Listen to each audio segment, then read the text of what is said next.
The National Weather Service in Fort Worth has issued a severe thunderstorm warning for northwestern Collin County and north central Texas, southeastern Cook County and north central Texas, northeastern Benton County and north central Texas, southwestern Grayson County and north central Texas, until 2:45 p.m.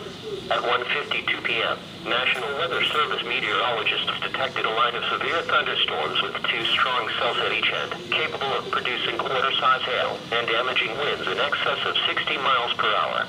These storms were located along a line extending from Collinsville to 3 miles northeast of the Roberts Park Johnson branch, moving south at 20 miles per hour. Severe thunderstorms will be near Ray Roberts Park Johnson branch around 2 p.m. Gunter and Ray Roberts Park Kyle D. Bois around 2:10 p.m.